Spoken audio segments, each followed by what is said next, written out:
gmail.com, and I will have you vetted and then potentially bring you on. Podcast disclaimer: my podcast is an educational podcast about youth soccer development in America, and I'm hopeful through this podcast we will help advance the game through discussing what works, what doesn't, and everything that is presented on this podcast is purely for entertainment and potential. Let me remind you, or say that again, potential for educational purposes. So you can't ban me, YouTube. This episode is brought to you by Joseph Jaju. Joseph Jaju is a insurance agent with American Family. Protect your business with Joseph Jaju. Just go ahead and send me an email, and I'll get you connected with Joseph Jaju, and he'll hook you up with the best rates possible. And this is another episode where I'm apologizing to my friend here, Heber Valenzuela. How you doing? I'm good, man. Excited to be here with you. I never can say your name right, so you know what? I was telling my wife last night. I said, "Hey, tomorrow I'm gonna catch up with my former coach, and we're gonna be on the podcast." And she's like, "Yeah, what's up with him and never being able to say your name right?" I can't. It's all and right, I know man. it, and I'm not ashamed. It is what it is. So, okay. How do you pronounce it? Heber Valenzuela. Heber. Heber. I'm still not. Heber. Yeah, there you go. That's what I'm used to. All right. And I say, "Hey bear," like, "Hey bear." Heber, There's a Heber. bear. You look like a bear. Hey bear. Yeah, I'm getting there. I just gotta get fussy. That's the only thing I'm missing. Well, that's what happens when you are married with children. Yes. I got to shoot. I wonder if I have an overlay of it. I'll get to it, but Okay. where I was 230 pounds, and that was Wow. when I had all four of my kids home and stuff. But I swore I kept. Here it is. So here is Wow. 230 pounds of pure man. Wow. Yeah, I'm huge. But yeah, and I'm signing players. I'm popping out of my church clothes. I just didn't even look like me. Look at this poor guy, Sebastian. He's like, well, why am I signing here? This guy's huge. But then funny. I went on plant-based, and that's the only way I could curb it. So Good. eventually, you keep growing as you get older, and if you don't do major change, you will not stop growing. Well, That's true. I couldn't. But Heber, let's just kind of talk about our relationship, how we first met, and then we'll kind of move on what you're doing today. Got it. You decided on Phoenix College. Where'd you go to high school? I went to Alhambra High School. Okay, so I- it was close. Yeah, I did a year in Apollo. At Apollo, and because we moved back and forth from different places, but I ended up at Alhambra. That was my first year and my last year. I came from Mexico back when I was 18. They didn't take all my credits, so I had to redo things like biology, math, history, all of those classes that you need to graduate. So that's high school. Alhambra is a hotbed of talent. It is. So many talented players from Alhambra. So you went to Phoenix College. What years? 2002 or 3? 2002, and I did practice there a little bit on 2003. Actually, no, my bad. So this is how bad it gets when it's been a while. No, it was 2003 when I was there. Did you play 2 years there or 1? I only played 1 year. So if you want me for another year, I'll lose all this and come back. You have a year of eligibility. All right. Any age in the JUCO department. And you were the captain, right? So I was the captain. there you are. Look how fit you are. That was a different guy. Number That was an athlete back then. So you're the captain of the 2003 Bears under Donnie Deutsch. Only But Donnie I Deutsch. was an assistant coach that year. Was that the year? That was kind of like I think my first year as an assistant, because I didn't become the head coach there until 2000, I think 5 or 6. But you have a memory of where it's affected you so much that you still think about it today. Because I still don't remember it, but Uh, explain to me how I destroyed you as a human being Well, for a moment in time. well, I'm here for the apology. We'll get there, and it's gonna be a sweet one. I'm gonna put it on a big box, and I'm gonna take it home. And whenever I need that apology to pick me up, I'm gonna open it. No, but I played third division in Mexico, and it was a great experience. I was young, sat on the bench. I kind of already got. I was kind of in a point where I didn't want to play much of soccer anymore. Like I thought I had my shot, and that was it. When I came here, played high school, got most assists, most goals, MVP, all of it in 1 year. I picked up practically every trophy at Alhambra. Back then, we didn't have the best team. We had the best players, but not necessarily the best program. Um, try out with South Mountain, then decided for PC, played under Donny, and you know, it was an experience to get to know you on the field. You were leading from the field. You were not sitting on the sidelines, just trying to be tactical and all. So you got in there down and dirty with us in the practices. It was contact. It was sliding each other. It was getting mad at each other. Um, but then we got to know the passion that you had for the team. And most of the times it comes a little confrontational with some of the players. And so at one of the practices, we were still kind of trying to see you as a coach, as a leader, as an assistant coach. We were still trying to understand your position within the team. And there was an episode where we're doing push-ups, and you pushing us and saying, come on, let's do it. Let's get up and do it. Push up to the last, push up to the last. And I just couldn't put it up anymore. But you said you are an effing disgrace to your family. At the time, my daughter was born. And so I was that college kid with a baby at the games. My ex-wife will come over to the games and bring the baby. And so I was a full-time worker. So I was a full-time student, and I was still trying to be an athlete. And so it wasn't the best. It wasn't really the best time. It was a very busy time. Right. And so we got into each other a little bit there. But Well, you bring up a great point. I mean, coaches don't really pay attention to each individual's story, and I'm glad you mentioned that, because I am on an apology tour, and I'm sorry for doing. I'm truly sorry, and I'm sorry, trying to. what was that? I'm sorry for behaving that way, That's and cool, man. saying those things, and it wasn't appropriate. And part of the repentance process is making amends. And so I have a lot of repenting to do, and I'm going to try to apologize to many players as possible, mainly because I've seen the light of there's a different way. Because about a couple years ago, I made the decision I do not want to be that coach.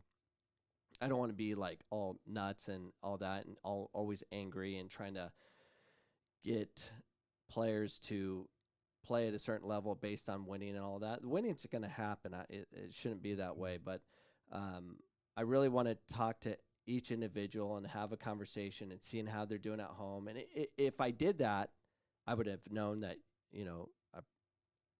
I didn't know you were married at the time. I probably didn't know you had a kid at the time. I wasn't paying attention to those things. But if I actually had a relationship with each player like I do now, I have conversations with my players and see how they're doing it. And I'm not concerned about every little detail. I want to hold them accountable, but in a way that it's one-on-one and keeping things fair within the team, but at the same time trying to have an understanding of each individual and create a safer environment that they can actually compete in and be their best selves. I mean, you're a better player back then if you're able to be free thinking and just do what you know versus the pressures of the sideline. I was a better player when I was able just to think and see what I see on the field, because the sideline only can see what they can see. They're skewed. Their view is different than what we're in a 360-degree view. They're in a 90-degree view. They can't see everything. They can see maybe a third of what we see, but it's not the way it needs to be done. And I'm truly sorry for saying those things. I don't know if I said F-bomb. I might have said freaking. You said freaking. You said freaking. Okay, Yeah. good. But frickin' can sound worse, by the way. But it's the hate and anger that comes through that doesn't help anything. And there's a different way of doing it. There's a big confusion in the coaching world that, it's all be, tough and all that stuff and try to get the most out of them. Talent's talent. You got to manage the talent where it can be successful. And ever since I went to that, I've had my most success. I'm having more success than I've ever had, and it's not focused on trying to win at all costs and all that. It's trying to create a memorable environment, loving the game kind of environment that it'll be special. Like in 2013, my most successful team I've ever had, this is what we did at practice.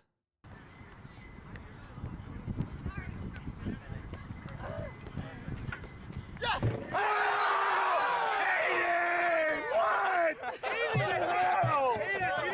But we would do that, and I show these overlays all the time. Like this.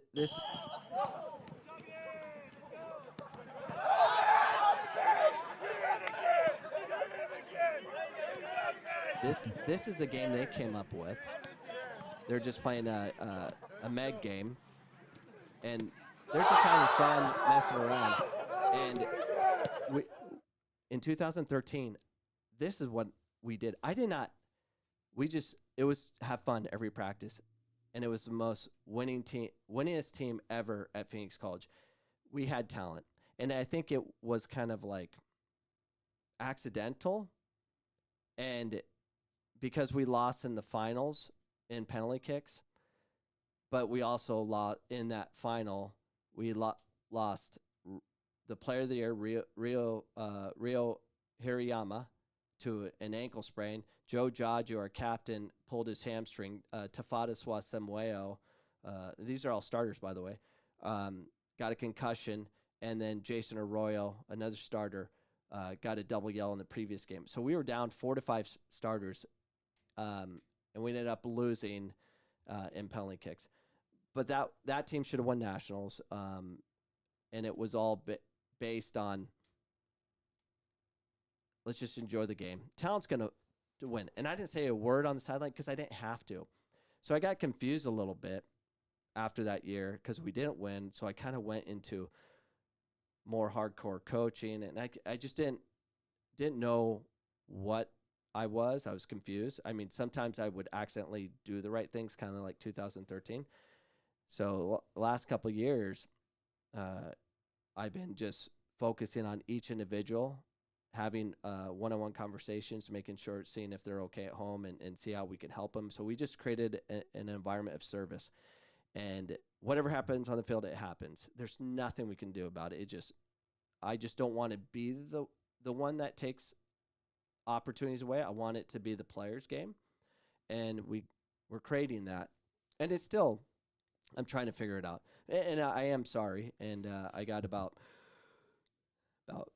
20,000 of those? 2,000 more to go. So of apologies.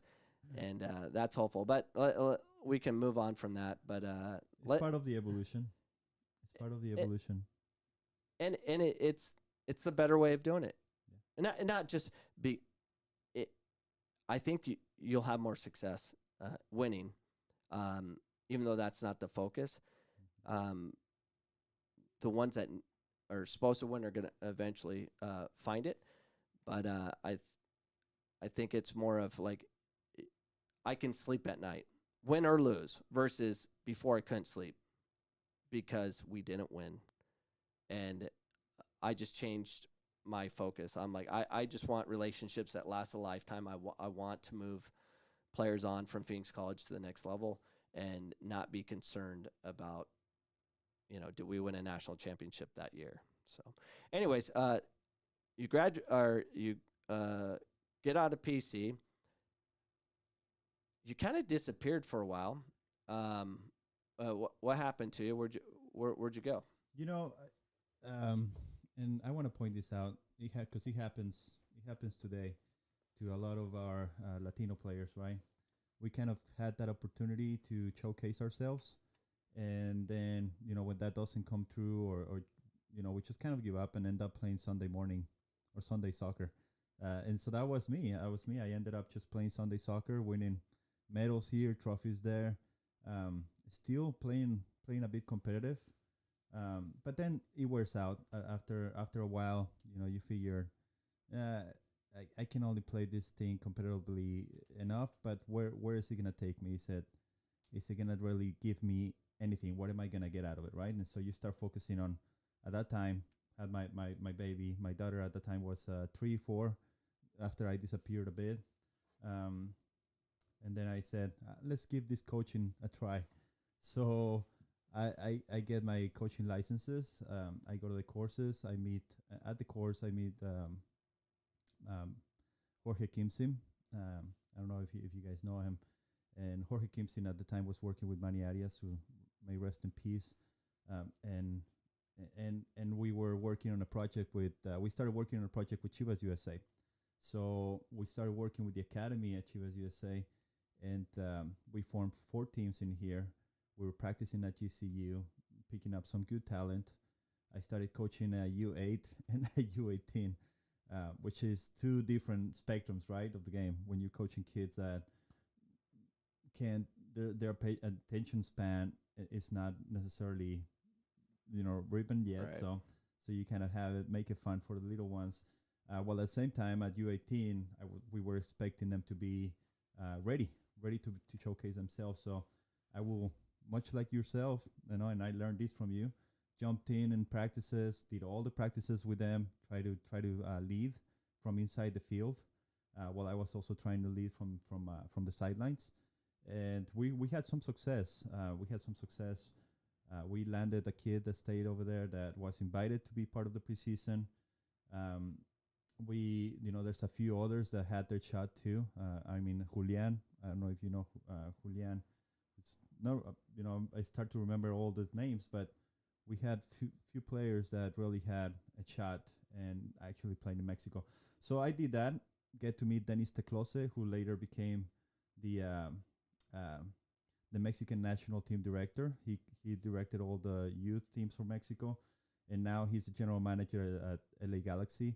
Got to meet Sacha also as well. I got to meet a few guys that really came into the States and revolutionized a little bit of youth soccer. At that moment, I wanted to learn and absorb as much out of soccer. I thought I wanted to coach, but then I started understanding the business of it, the business side of it. I did an internship while I was coming up and down with them, and I fell in love with the front office stuff. So once Arizona United opened a position here in Arizona, when the USCL team rebranded themselves from the Wolves, and Kyle Lang, who had an advertising agency, took over. He posted a position for Hispanic marketer, and so I interviewed with Ron Gilmore, who most of you guys may know, Yep. and Yeah, Corey played it. His son played at Phoenix College. yeah, so get to meet all those guys that helped held that team for a while, and so Garrett Cleverly, Ron Gilmore, a few others there, and Corey Robertson, and so I start to get immersed into it. I started to get immersed into it. They start adding more people into the front office. I immersed myself into ticket sales. I learned the sales strategies. I much like when you're in the field, right? You have to produce, you have to perform, and so it was grinding. We were grinding every day, trying to sell a ticket for a game that nobody wanted to come watch, Right. all the way to Peoria. So we were in a little bit hitting against concrete here, pounding the concrete, pounding the walls, and trying to break in. It's funny because so that's when I kind of ran into you again, because I came into the office. I don't even know why I was there. I think I was meeting the GM, and I was trying to let them know that they're repeating what has already been done and failed. So I was just giving information. It's funny, like I love talking to people. I love giving them content of I've done it this way and we failed. Like the owner of the Arizona Thunder who lost $4 million on that project, doing exactly what you guys were doing. Yep. And he comes in tonight. He'll be here. Wow. And I'm gonna do a podcast with him That's and cool. talk about how he failed as a owner. Well, he doesn't know this yet, but he will know eventually. So he'll be in town. He lost $4 million on the Arizona Thunder in 5 years, and it was kind of, or no, 4 years, because it was like he's got 5 years to figure it out, or 4 million in losses or something like that. Anyways, and we lost it all. And you guys were doing exactly the same thing, and we finally kind of figured out how to get ticket sales, and it was through creating a soccer club that wore your jersey, and you were actively within that club, and you just focused on that one micro group, because you're always going to get outliers. You're going to get those hardcore fans that just come, but you need a base, and I was able to be the number one ticket seller for the Arizona Thunder, and it wasn't from making phone calls. I did all that. It just didn't work. It was because I started a soccer club called the Palm Valley Soccer League, and we were called the Storm that went into the Thunder kind of thing. That's how we meshed it together. And I had 1,000 rec kids. Wow. And I was doing, last year, I was doing around, what was it? We had almost 1,000 kids in our organization right away because I had funding from the Thunder, kind of advertising and stuff. We are packed with kids. So it was around 1,000, but I would actually get the around 1,000 in ticket sales because it's really 1,000 participants was equal to about 4,000 in a community because it had mom, dad, brother, sister. So really, we were able to get 25% of engagement, which is huge in numbers. Mm-hmm. And so I was trying to get your organization. What were you guys called? The Arizona United. Arizona United. Yeah. I was trying to explain. I'm like, stop spending your money this way. Go blow up rec soccer, and you'll sell out. And I knew they would. And so, and the thing is, they all thought I had some like agenda, like he's coming in for. I'm like, I don't want anything. I just want you to be successful. That's it.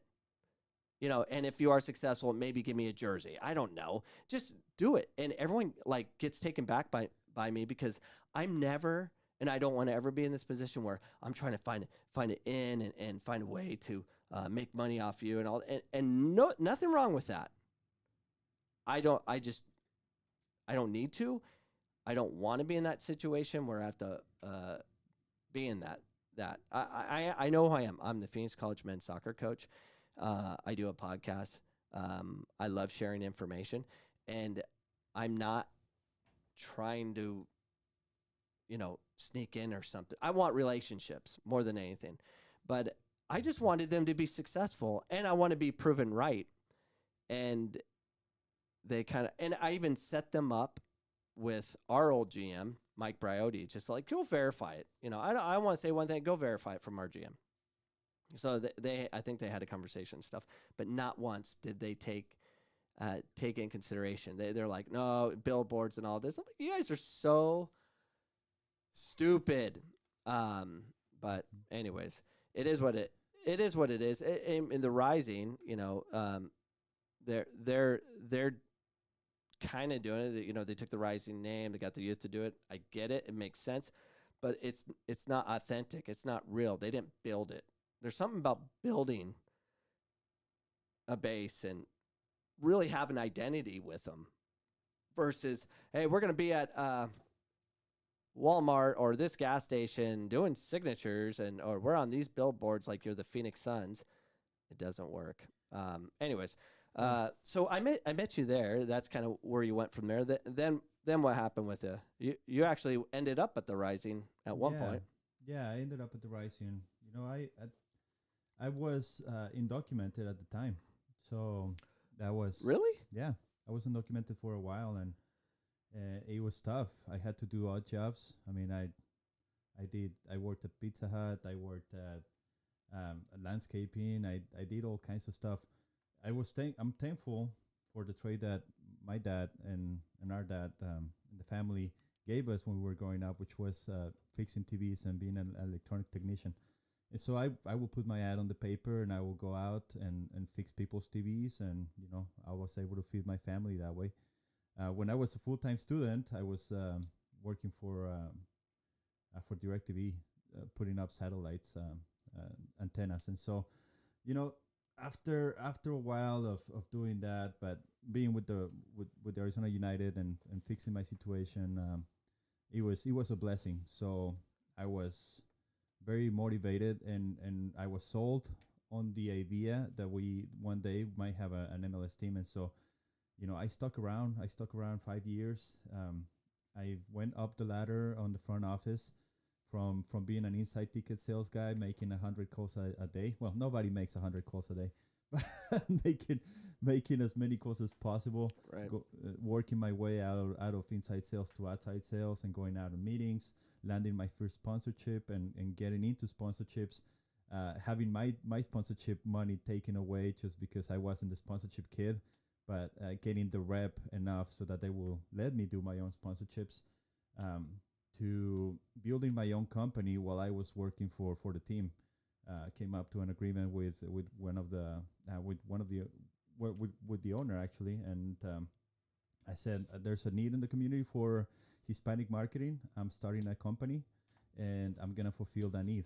And so he says, as long as there's no conflict with us, we're good with it. And so I started my company 2015, and I landed my first client, which was mobile Sprint, and I started being an entrepreneur while I was working for the team full time, and pouring myself into it Monday to Friday, working on the weekends. We didn't have a community relations person, so when all this change happened, of ownership, where Kyle Lang left, and Brett Johnson came in and really revolutionized the front office in a way. At that time, more opportunities came up, and so I had ticket sales under my belt, sponsorship under my belt, and I launched the community outreach program for Phoenix Rising in 2016. So we did 73 events on that year. We generated so much data, so we were able to really get the brand out there. And so I feel very proud, even though I'm no longer part of the Phoenix Rising. I have no ties with them whatsoever. I'm very proud about the success and where the brand went with all of our efforts. And to piggyback on what you said, right? I mean, I think you can see the authenticity of a project when you get to know who is involved. And a lot of these teams bring people from MLB, from NHL. They bring people that have found success in other sports that are not locals, and you get to understand that they just see it from the business perspective, but not necessarily from the heart, or really building from the community. When you come from baseball, that's over 100+ years old in America, far as I mean, they're basically entering something that all the hard work was done, and they're just kind of maintaining. Versus, do you know how to do hard work? Do you know how to really take this rocket to the moon? And they weren't. They were basically, you got to be careful when you hire someone that was just part of an industry that's successful versus someone that actually got the industry to be successful. I guess they're too expensive, but yeah.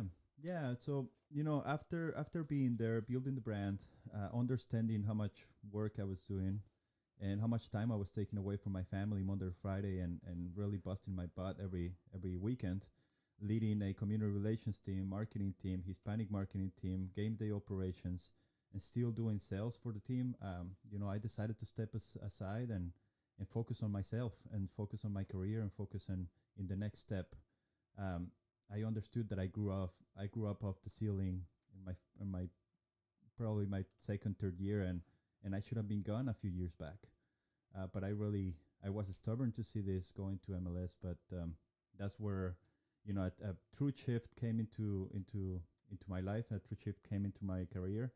I was offered a position with ASA, and they worked very hard to get me there. I decided to take it. I can say it was a bit disappointing, to say the least. It was, it was not what I was expecting. Um, I think that sometimes soccer in America is upside down when it comes to leadership.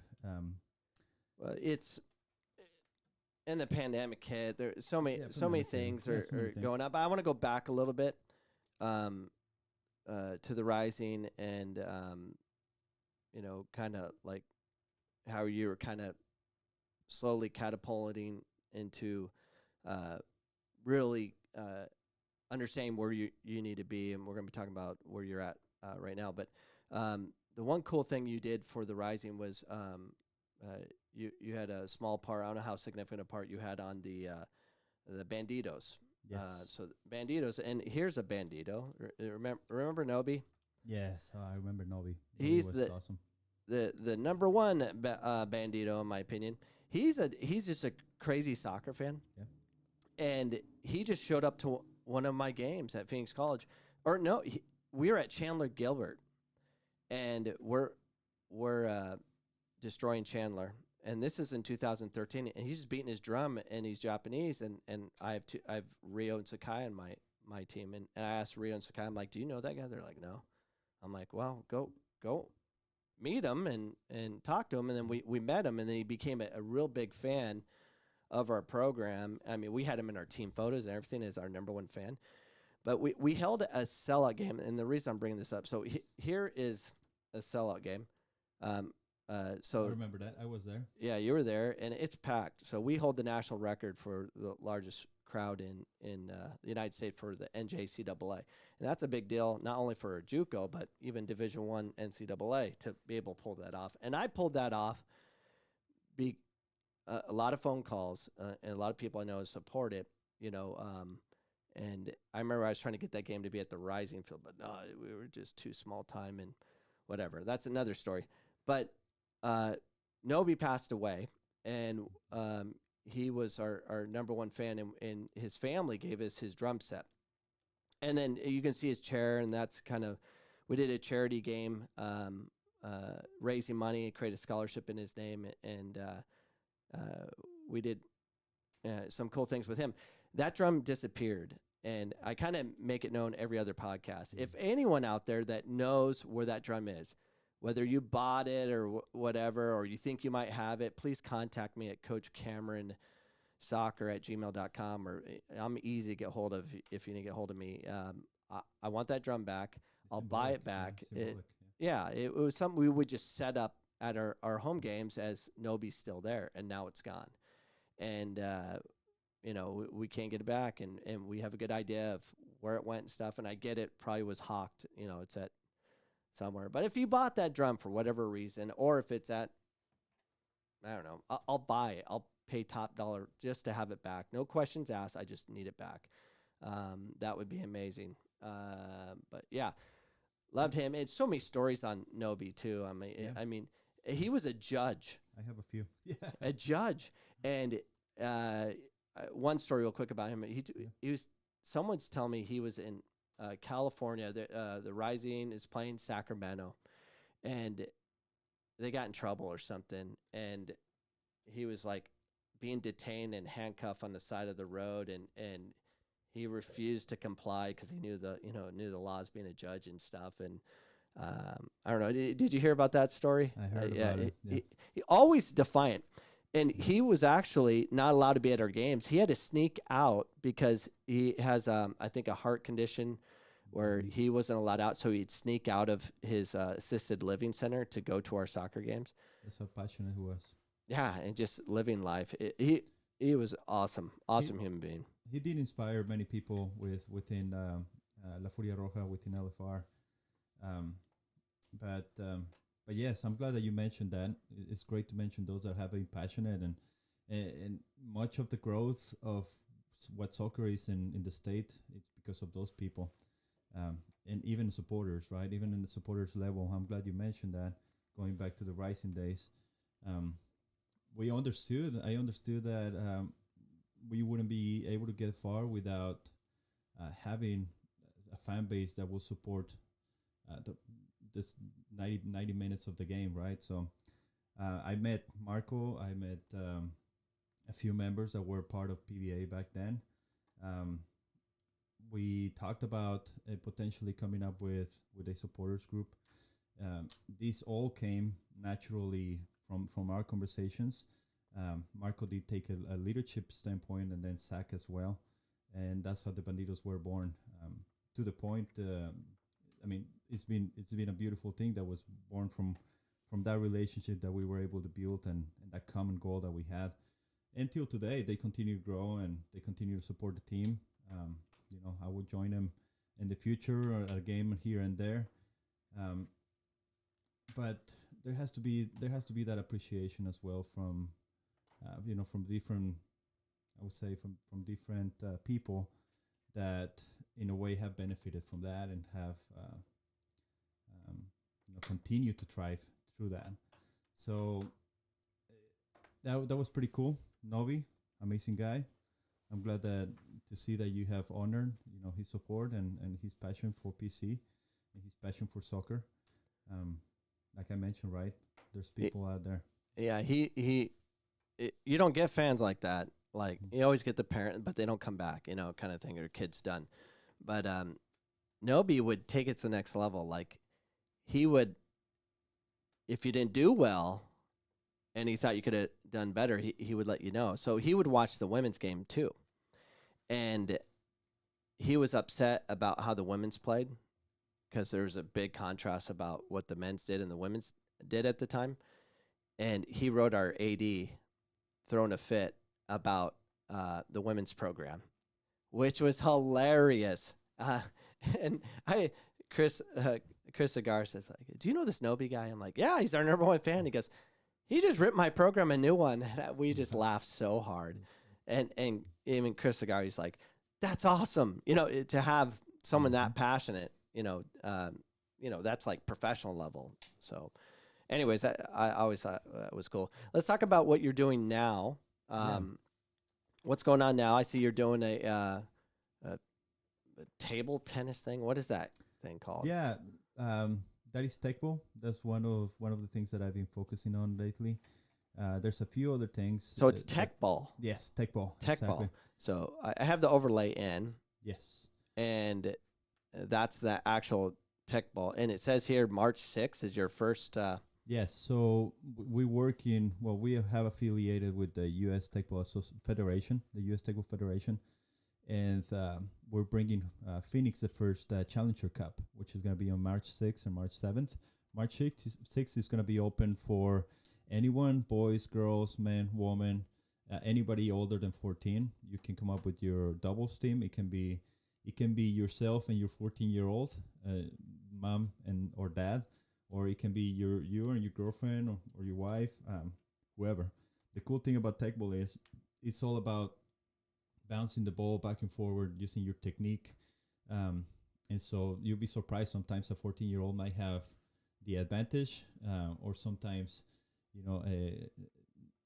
someone with the better strike can have the advantage. And so it's very balanced. March 6th is open competition. March 7th is all girls, all women. But that will be the first one of many that we're going to be hosting. Tech ball, it's working on being recognized as an Olympic medal sport, and so that's one of the reasons why I wanted to get involved right away, and why I chose to, for me and my team, to immerse ourselves into learning what it is and seeing how we can introduce it in this market into our soccer players. It's also the perfect COVID-19 respectable sport. Yeah. Everybody's wearing masks. Everybody's at least 8 feet apart from each other, and you're doing it in numbers less than 10. Well, let's show the viewers what it looks like. I just pulled this on YouTube. This plane here.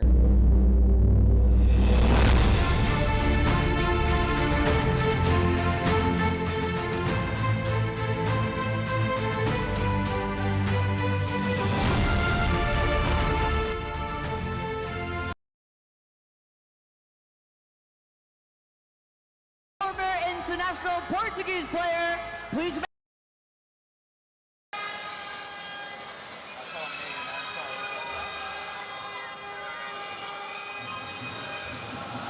the Grey Stars. Service change. So 3-2 the score in this opening stages of this All-Stars game. Pretty simple. Basic stuff. I'm going to use them so we can talk a little bit. So the service, they have a line, and you get, it looks like you get 3 total touches, whether it's all by one or between the 2. So, and do you have to serve it with your head? No, you can serve in different ways. You can. Okay. There's some serves in there that are ridiculous.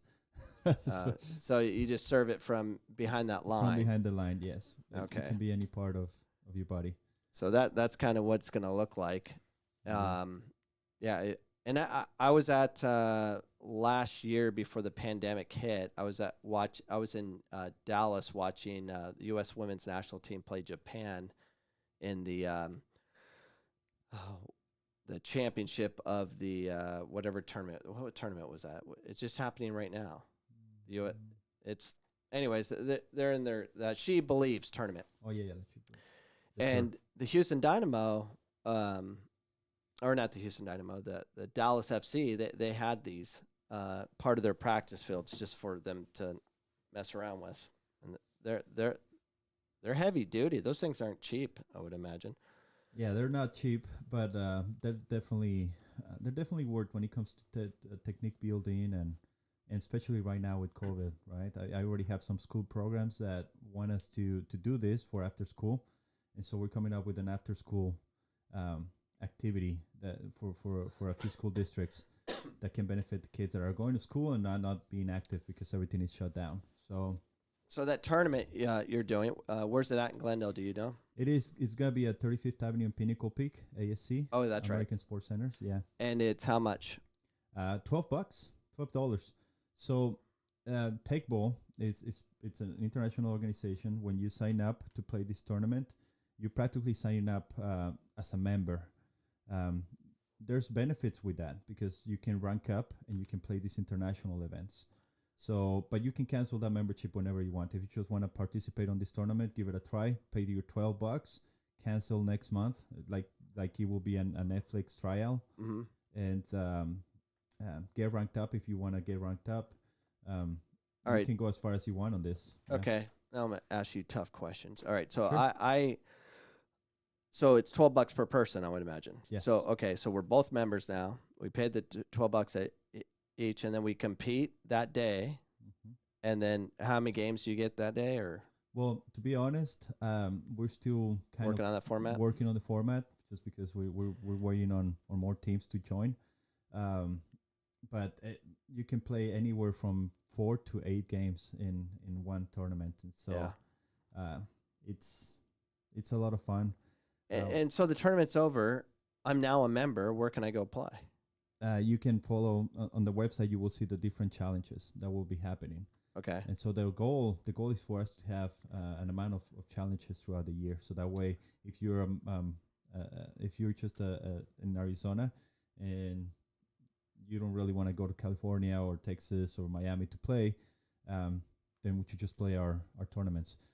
For us, as an affiliation, we're going to have open play. There's going to be a day of the week that you can play in different parts of the city. There's going to be league where you can be part of a league and rank up. Okay, so I'm a member. Since I'm a member, I don't have to pay again, or how's that work?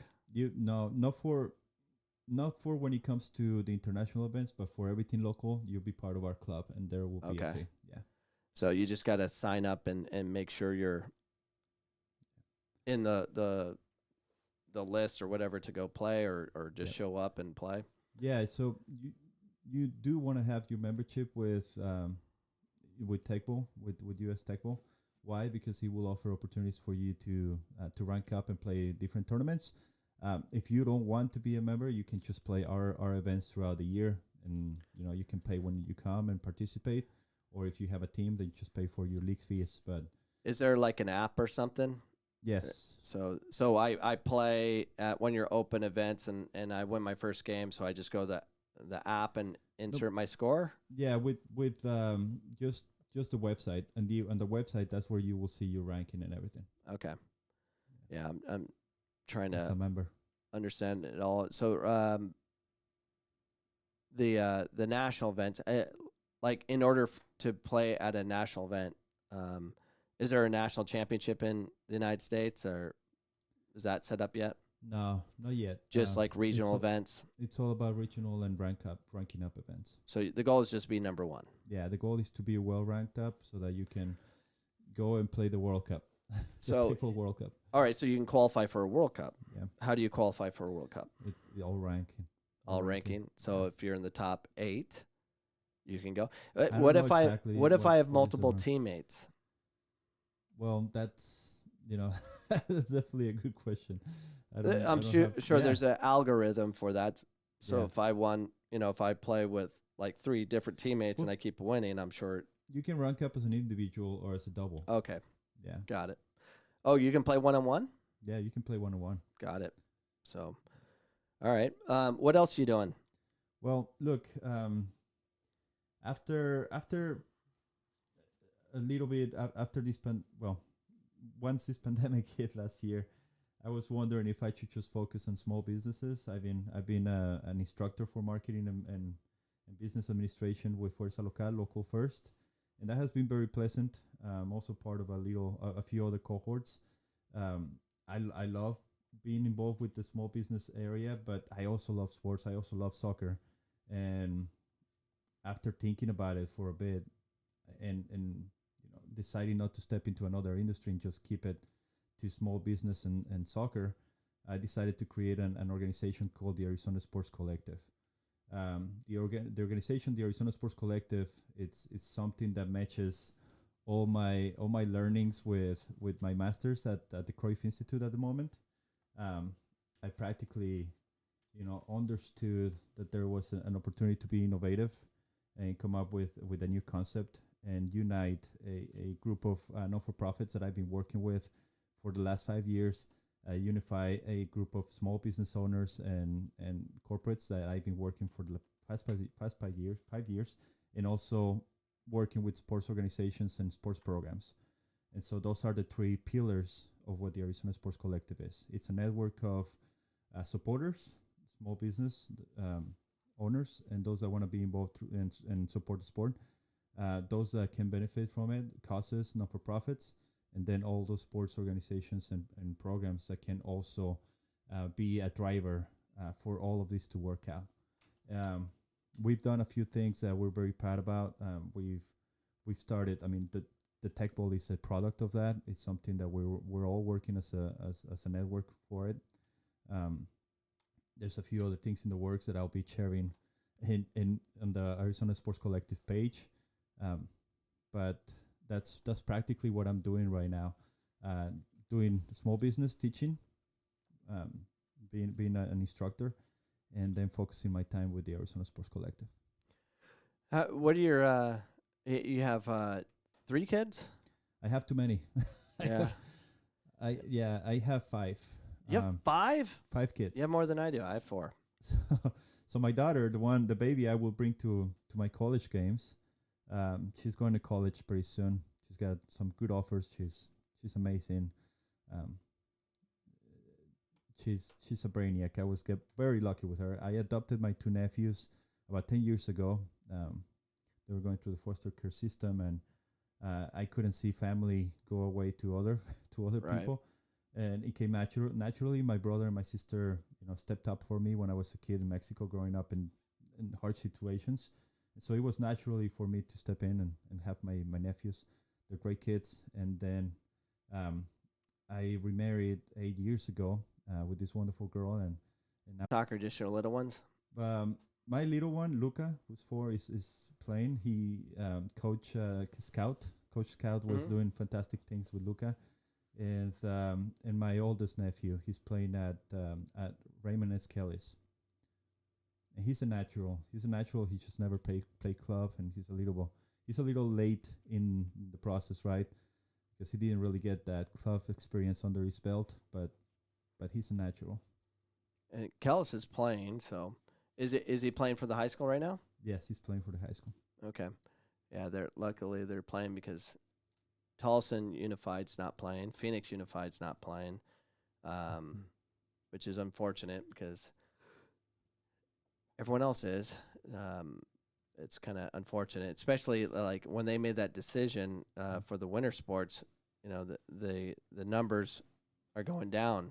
You know, the hospitalizations are. You know, hospitals are more open to be able to treat. And from my understanding, we're shutting down to help the hospitals. And it seems like right when we get things under control, the only ones that are really getting destroyed right now are those in the Hispanic communities. I mean, Carl Hayden's not Correct. playing for the first time. I mean, Phoenix Union is just devastating. And why Scottsdale, Chandler, Gilbert, Goodyear, they're all free to go. But inner cities getting destroyed once again, and that's another topic.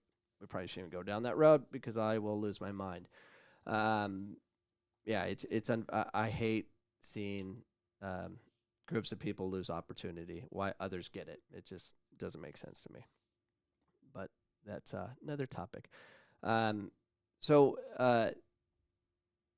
what else? I mean, you seem like you're very busy, Yes. and So I focused as well on my agency, on my marketing agency. Since 2015, when I was with Arizona United and I started it, it's always been, you know, activations here and there, client here and there, event here and there. I was able to be chosen to be the coordinator for Copa America through my marketing agency. But now I'm able to focus 100% into it. So I've built a team that can make a full service agency where we can provide social media management, we can provide graphic design, we can provide strategy, creative, community relations strategies as well. I mean, we can start to do things that some agencies in town can do. And I feel very proud about that because I never thought I was going to have a marketing agency, but there was a need for companies and organizations wanting to relate to the Hispanic market. And so, through this agency, through our marketing agency, I've been able to help those companies. And everything goes in relation to everything else I'm doing. You know, the agency, it's great. It's a great helper to what we're doing with the collective. The collective is great to what we're trying to do with youth sports and soccer in general. And then, finishing my master's. I mean, everything else, the structure that I've never got throughout my experience with professional sports, and now I'm getting, just makes it everything more clear, more robust, and definitely better organized and formalized. well, good. It sounds like you got a lot of years of work coming your way. So I've already went through my busy time in my life, and now I'm trying to scale back and simplify. But good luck doing that and all that you're doing. Thank you, man. How does if someone wants to get involved with you, Yes. how do they get a hold of you?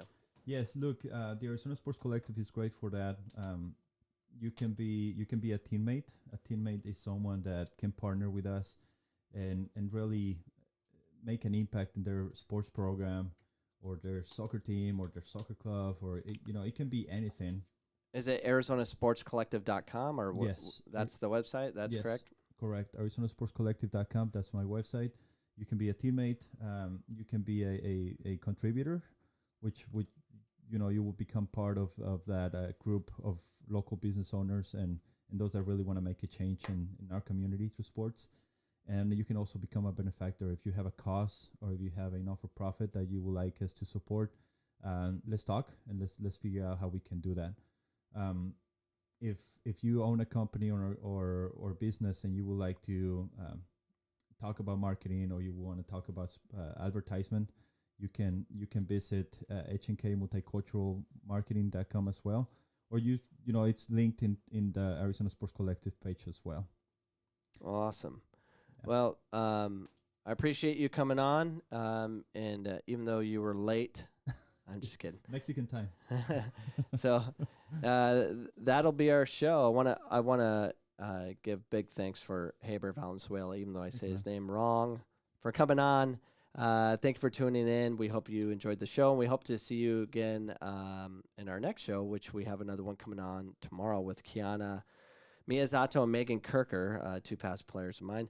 And if you want more content from things I do, I'm on daily on my audio podcast, where you can find me on iHeartRadio, Google Play, iTunes, or wherever podcasts are found, or go to CoachCameron.com for direct access to see all my content. And every Sunday, 7 p.m. Mountain Standard Time, we are live. We do a live show every Sunday, and hope to see you then. Thank you. Thank you for coming on, and we'll guys see you next time.